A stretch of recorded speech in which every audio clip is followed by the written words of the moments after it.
حافظ 7 بچے حافظ قرآن، سبحان اللہ، 7 بچے حافظ قرآن ہو رہے ہیں۔ وہ بھی دور کتنا سہانا دور تھا۔ آج کوئی ماں نہیں چاہتی، شاید کوئی ماں چاہتی ہے کہ میرا بیٹا حافظ قرآن بنے، اس لیے کہ دوسرے لوگ اس ماں کا کان بھر دیتے ہیں کہ حافظ بن جائے گا تو کھائے گا کہاں سے، مولانا بن جائے گا۔ آپ کچھ مت کیجیے، پلیز بیٹھ جائیے، آپریٹر صاحب بیٹھ جائیے، کچھ نہیں لگی ہے، اس طرح مائک کا اسی طرح رہنے دیجیے۔ بہت اچھا، پبجی فری فائر کھیلنے کی عادت وہاں پہ مت کیجیے، اطمینان سے بیٹھیے، بس تھوڑی دیر بیٹھیے۔ میں کیا کہہ رہا تھا، بات کیا چل رہی تھی مجھے معاف کیجیے گا، چونکہ آپریٹر اور خطیب کے بیچ مسئلہ یہ لگا رہتا ہے۔ بات کیا چل رہی تھی کہ اس دور میں یہ ایک باضابطہ ایک المیہ اور ایک ٹریجڈی یہ ہے کہ میرا بیٹا مولانا بن جائے گا تو کھائے گا کہاں سے، میرا بیٹا حافظ قرآن بن جائے گا تو کھائے گا کہاں سے۔ اور جب بیٹا حافظ بن جاتا ہے، جب بیٹا مولانا بن جاتا ہے، تو پھر لوگ یہی لوگ سماج میں بیٹھ کے کہنا شروع کر دیتے ہیں کہ مولانا لوگ تو بہت زیادہ کھانا کھاتے ہیں، مولانا تو بڑے خوشحال ہیں، مولانا کا کپڑے کا ٹریس نہیں ٹوٹتا ہے۔ یہ کون سی بھائی وڈمبنا کی بات ہے،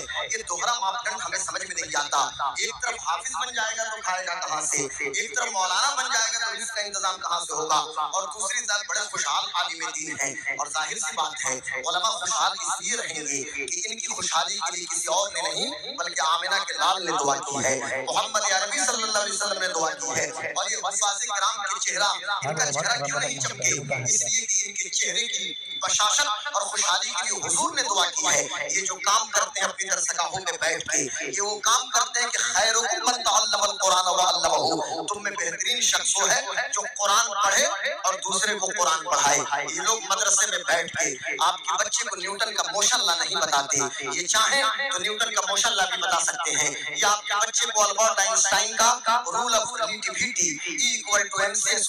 ساپیکشتا کا سدھانت نہیں سکھاتے۔ اگر یہ علماء چاہیں تو ان کو البرٹ آئنسٹائن کے بارے میں بھی خبر ہے، بلکہ البرٹ آئنسٹائن سے زیادہ ہمارے عالم کے پاس دماغ ہے، ہمارے حافظ قرآن کے پاس دماغ ہے۔ جتنا آئی کیو انٹیلیجنس کوشنٹ نیوٹن کا نہیں تھا۔ میں بڑی ذمہ داری کے ساتھ ڈنڈے کی چوٹ پہ بول رہا ہوں اور سینہ ٹھوک کے بول رہا ہوں کہ کان کھول کے سن لیجیے، ایک ہوتا ہے آئی کیو جسے انٹیلیجنس کوشنٹ کہا جاتا ہے، اور ایک ہوتا ہے ای کیو جسے ایموشنل کوشنٹ کہا جاتا ہے۔ آئی کیو پر جب ریسرچ ہوا تو نیوٹن کے پاس جتنا آئی کیو نہیں، جتنا گیلیلیو کے پاس نہیں، جتنا آئی کیو البرٹ آئنسٹائن کے پاس نہیں تھا، اتنا آئی کیو ایک مسلمان کے 10 سال کے بیٹے کے پاس ہے۔ اس لیے ہے کہ ہمارا 10 سال کا بیٹا 30 پارہ قرآن اپنے سینے میں محفوظ کر لے رہا ہے۔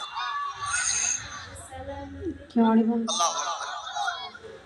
کیواری بند کر دیجیے۔ میں عرض یہ کرنا چاہتا ہوں میرے دوستوں، کتنا آئی کیو، صدر جلسہ علامہ وسیم اکرم صاحب قبلہ کی آمد ہوئی کہ نہیں ہوئی ابھی؟ اچھا ہو جائے گی، صدر صاحب بھی آرام فرما رہے ہیں، سرپرست صاحب قبلہ حضور پیر طریقت بابو خدا سنگھ شریف کے صاحب سجادہ، ان کی بھی آمد ہو چکی ہے۔ میں عرض یہ کر رہا تھا میرے دوستوں میرے بزرگوں، اتنا آئی کیو کا تیز ہے لیکن اپنے آپ کے بچوں کو یہ نہیں پڑھاتے، بلکہ آپ کے بچوں کو یہ بتاتے ہیں کہ الجنت تحت اقدام امہاتکم، جنت تو تمہاری ماؤں کے قدموں کے نیچے ہے۔ یہ آپ کے بیٹے کو بتاتے ہیں کہ باپ کی تعظیم کرو، اور انہی کی درسگاہ سے اٹھنے والے بچے، توجہ سے سنو بیٹا، یہ اپنے باپ کو وردھا آشرم میں نہیں لے جاتے، اولڈ ایج ہوم میں نہیں لے جاتے، یہ اپنی ماتا جی کو کمرے میں بند کر کے اجمیر شریف نہیں پہنچ جاتے زیارت کے لیے، بلکہ اپنی ماں کو ساتھ لے جاتے ہیں، یا ماں کے رزق اور ماں کے کھانے پینے کا انتظام کر دیتے ہیں۔ بڑی حیرانی کی بات ہے، بڑی حیرت ہوتی ہے صاحب کہ لوگ آج بہت لمبا سفر کر رہے ہیں اور ماں کو کمرے میں بند کر دے رہے ہیں، اور ماں کی حالت یہ ہو جاتی ہے کہ ماں پلاسٹک کھانے پر مجبور ہو جا رہی ہے۔ سوشل میڈیا کے ذریعے خبر مل گئی ہوگی، بہت ساری چیزوں کو احتیاطاً میں ان چیزوں کا ذکر کرنا چاہتا ہوں اور نہ میں نام لینا چاہتا ہوں، لیکن اشارہ آپ سمجھ گئے ہوں گے۔ پرزنس آف مائنڈ ہو تو یار ماں کے کھانے کا انتظام کر لیے ہوتے، پھر لمبے یاترا کر لیتے اور لمبا سفر کر لیتے، تو پتہ یہ چلا لیکن آپ کا بیٹا جو بچہ مدرسے سے پڑھا ہے یا جو بچہ ایک عالم دین کی درسگاہ میں بیٹھا ہے، یہ اپنی ماں کو وردھا آشرم میں نہیں پہنچائے گا بلکہ ماں کے قدم کو چومتا ہے، اور اس لیے چومتا ہے کہ اسے پتا ہے کہ اللہ کے رسول صلی اللہ علیہ وسلم نے ارشاد فرمایا کہ ماں کے قدم کے نیچے جنت موجود ہے۔ اور پھر یہ علماء کرام آپ کے بچے کو بتاتے ہیں کہ ایک باپ کی دعا اس کے بیٹے کے حق میں ایسی ہے جیسے نبی کی دعا ان کی امت کے حق میں ہے۔ گویا کہ عالم دین مدرسے کے اندر ایک حافظ پر توجہ کنسنٹریٹ ہو جائیے، ایک میری طرف دیکھیے، اپنے مولانا کو دیکھیے، ایک عالم دین مدرسے کے اندر، ایک حافظ قرآن مسجد کے اندر بیٹھ کے ایک صالح معاشرہ کی تشکیل کرنا چاہتا ہے، جو اپنی عملی زندگی سے، جو اپنی پریکٹیکلی لائف سے، جو اپنی تہذیب سے، اپنے تمدن سے، اپنے کلچر سے، اپنی ثقافت سے اور اپنی عملی زندگی سے وہ یہ چاہتا ہے کہ پورے اسلامی معاشرے میں قرآنی تعلیمات کو عام کیا جائے اور قرآن کے پیغام کو عام کیا جائے. یہ آپ کے بچے کو پڑھاتا ہے، اور چونکہ ایک عالم کی ذمہ داری ہے کہ صرف امت دعوت تک، امت اجابت تک اسلام کا پیغام نہیں پہنچانا ہے، بلکہ امت دعوت تک بھی اسلام کا پیغام پہنچانا ہے. چونکہ امت کی دو قسمیں ہیں، ایک امت دعوت ہے اور ایک امت اجابت ہے. ہم نے لا الہ الا اللہ محمد رسول اللہ پڑھا، ہمارا شمار امت اجابت میں ہوتا ہے. لیکن ہندو، جینش، بدھسٹ اور سکھزم کے فالوور، یا پھر جو کرسچینٹی والے لوگ ہیں،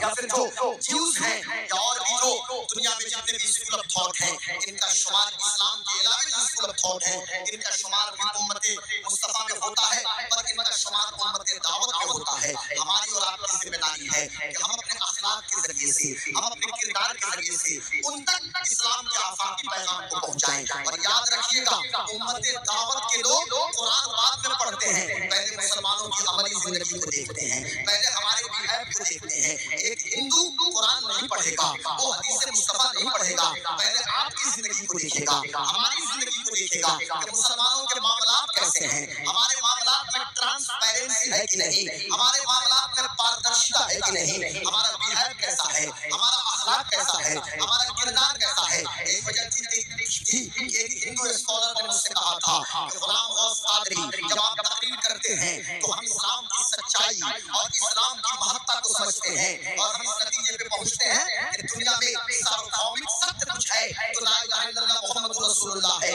ہم نے تو اسلام کو آپ کی زبان سے دیکھا، ہم نے کہا بھائی اسلام یہ زبان جو ہے بولنے کی چیز ہے، زبان تو دیکھنے کی چیز نہیں ہے، دیکھنے کی چیز تو آنکھ ہے، آنکھ سے دیکھنے کی ضرورت ہے. کہا نہیں حضرت، ہم زبان سے دیکھ رہے ہیں، کیونکہ جب آنکھ سے دیکھتے ہیں اور گراس روٹ پہ ہم جاتے ہیں، زمینی سطح پہ جاتے ہیں، تو مسلمانوں سے نفرت ہونے لگتی ہے. یہ کون لوگ ہیں جو اسلام کو ریپرزینٹ کر رہے ہیں؟ تو میں نے ان کو صرف سمجھانے کے لیے بتایا. ہم نے کہا کہ کچھ کمی ہو سکتی ہے، لیکن آپ کلی طور پہ اس کا انکار نہیں کر سکتے ہیں. اگر میں آپ کو بتانا یہ چاہتا ہوں، مثال کے طور پہ اگر کوئی شخص گیا اور ایجنسی سے سفاری خرید کے لائے، یا ایجنسی سے جا کے اسکارپیو لے کر آیا اور لے کر پھر ڈرائیور کو ہم نے دے دیا، اب ڈرائیور سفاری لے کے چلا، ڈرائیور فارچونر لے کے چلا، ڈرائیور اسکارپیو لے کے چلا، کسی کے باؤنڈری وال میں مار دے، کسی کے بدن کو دھکا دے دے، کسی کے بکری کے بدن پہ چڑھا دے، کسی انسان کے بچے کے بدن پہ چڑھا دے، مجھے بتائیے قصور کس کا ہے؟ کوئی فارچونر کو دوشی نہیں ٹھہرائے گا، کوئی اسکارپیو کو قصوروار نہیں ٹھہرائے گا،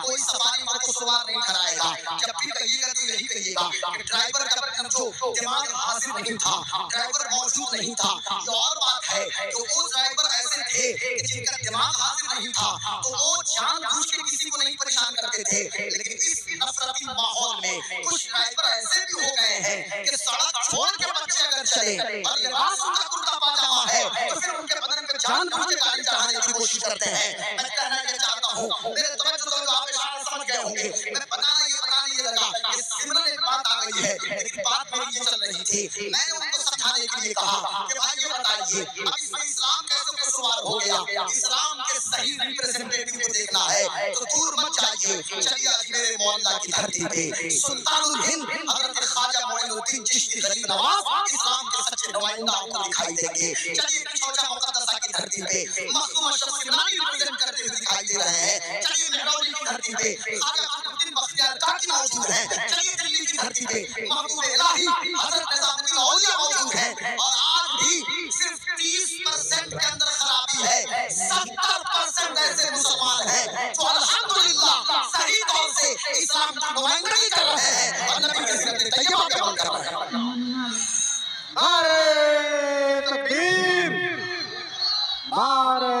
رسالت. خیر الورا کانفرنس جشن دستار بندی مذہب اسلام